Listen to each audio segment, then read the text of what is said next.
Hi guys, welcome back to Codemaster Coach, your medical coding tutor. Today we're continuing our studies of the ICD-10-CM 2018 Coding Guidelines. We are down to section 1B9 and we're talking about what's called a combination code. So first let me show you the guidelines and the guidelines description of a combination code, and then I'll put my touch on it, okay?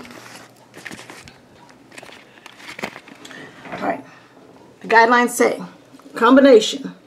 A combination code is a single code used to classify two diagnoses, a diagnosis with an associated secondary process or manifestation, a diagnosis with an associated complication. And it says combination codes are identified by referring to subterms or entries in the alphabetic index and by reading the inclusion and exclusion notes. Remember, we talked about those that are in the tabular list.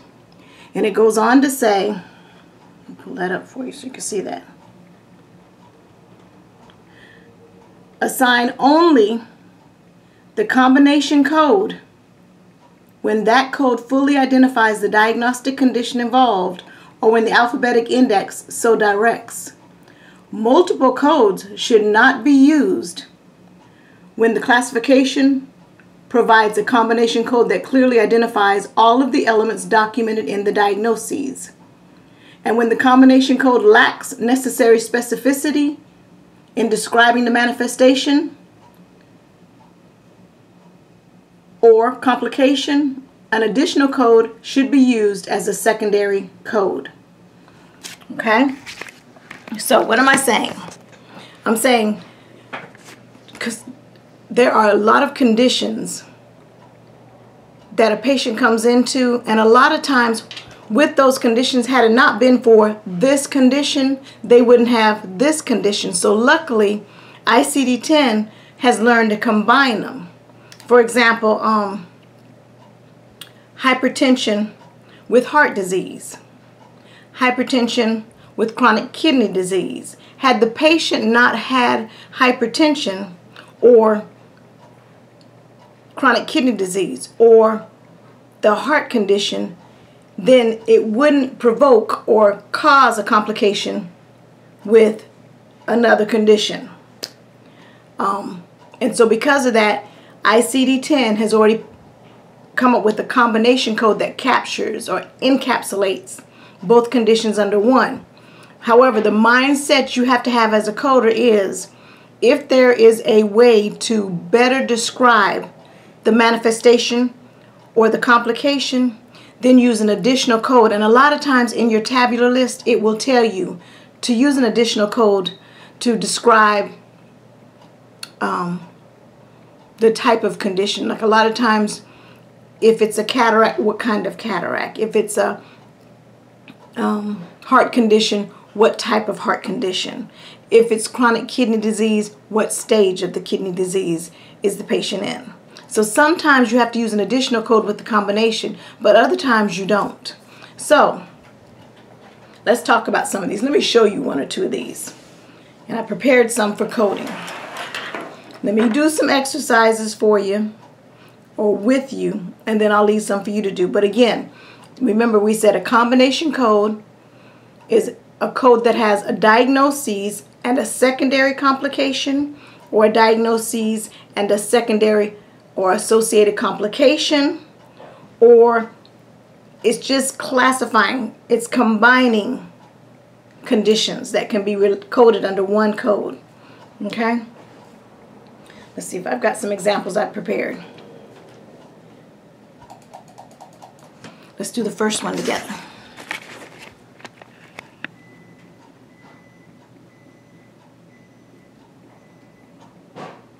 Acute, number one, acute cholecystitis with cholelithiasis. Okay? It says acute cholecystitis with cholelithiasis. So, let's see how we can combine these codes, or if there is a combination code for this. So if we go to our alphabetic index and we go to cholecystitis. What kind of cholecystitis is it? It's acute.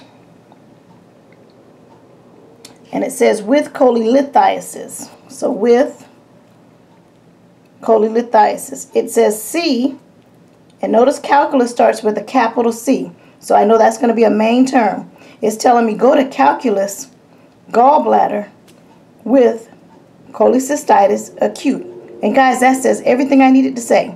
C, calculus, main term, gallbladder, with cholecystitis. So I go to main term, calculus, and it said gallbladder. So I go down to gallbladder, with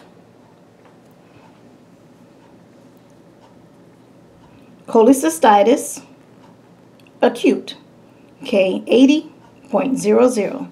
So that's your final code for that first one. But you notice how it's a combination code. It's giving me inflammation of the gallbladder, acute, with, and it was calculus, gallbladder, inflammation, acute, K80.00. So it's combining both of those conditions in one code, and it's saying everything I needed to say. So again, that code should be K80.00. Cholecystitis, inflammation, cholelithiasis, stone. That one code captured them both. Next one, acute pharyngitis due to streptococcal infection. Acute pharyngitis due to streptococcal infection. What's our main term? Pharyngitis. So we go to main term, pharyngitis.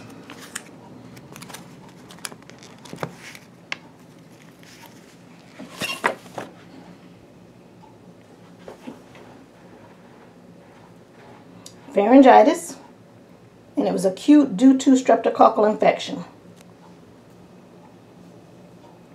Still in the main term, pharyngitis, streptococcal. And notice, as a non-essential modifier beside the main term is acute. So I know, as long as I'm under that main term pharyngitis, acute is a non-essential modifier right beside it. So everything I'm coding up under that is going to be in its acute state. And I go down to streptococcal, and it gives me J0.20. Okay, so to capture that correctly, pharyngitis due to streptococcal infection, J02.0. All right, let's do another one. Bilateral, recurrent, femoral hernia with gangrene. Bilateral, recurrent, femoral hernia with gangrene. So what's wrong with our patient? They've got a hernia. A hernia where? Femoral. What about that hernia? It's bilateral.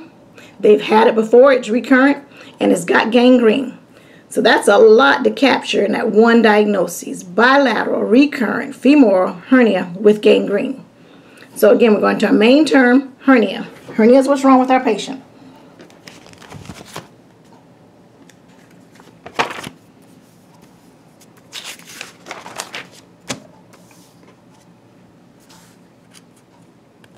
And I tried to flag these so I won't hold these videos so long. People are saying, why are your videos so long? All right. Main term, hernia. What kind of hernia? Femoral. So come down and try to find subterm femoral. Right there. And we said it's bilateral recurrent femoral hernia with gangrene. So it's hernia. And you got bilateral with gangrene, but it's recurrent. K41.11. So we see how it's saying everything we need to say. Main term, hernia. What kind of hernia? Femoral. And we go with gangrene. Well, see, that doesn't say everything I needed to say. But when I come down here, bilateral with gangrene recurrent, K41.11. I'm trying to see if I can find it any other way. That's unilateral. That's all on the femoral, so you have to make sure it says everything you needed to say. And because this one here did not say bilateral underneath gangrene, I had to go down and find everything I needed to say. It's a femoral type hernia, it's bilateral, it's got gangrene, and that it's recurrent. K41.11. Okay? And the last one, glaucoma with increased episcleral venous pressure, left eye. Glaucoma with increased episcleral venous pressure, left eye. What's wrong with your patient? They have glaucoma. So, let's look up our main term, glaucoma. Main term, glaucoma. We say glaucoma with increased episcleral pressure of the left eye with increased episcleral venous pressure. And it says H40.81. But it didn't identify what? Which eye, right? See that box with the check in it? That's my book's way of saying you need to check for more digits. But it's saying everything else. Glaucoma with increased episcleral venous pressure, H40.81, and check the rest of the digits. So then I go back to my tabular. I go to H40.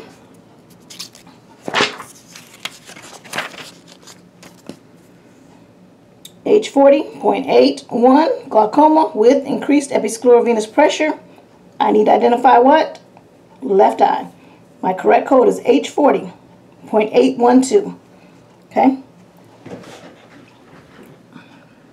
Capturing nose, left eye, H40.812. And it said everything I needed to say. Glaucoma with increased episcleral venous pressure, left eye. All right, we all see those? Your homework.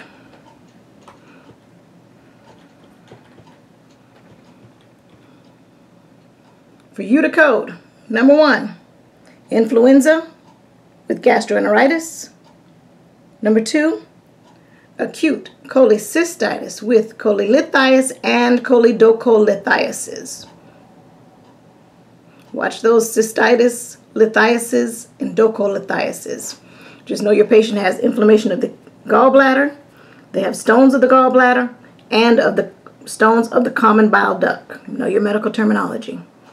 Number 3, meningitis due to salmonella infection. And number 4, atherosclerotic heart disease of the native vessel with unstable angina pectoris. Let me pull back so you can see all that. Atherosclerotic heart disease of the native vessel with unstable angina pectoris. All right. Leave it there for a minute for you to code. Pause if you have to write these down. And next I'm going to give you the answers.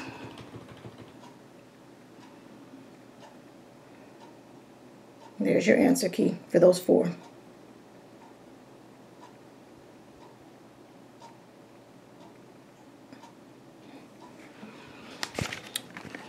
Okay, guys, that's it. I'll see you in the next one. Thanks.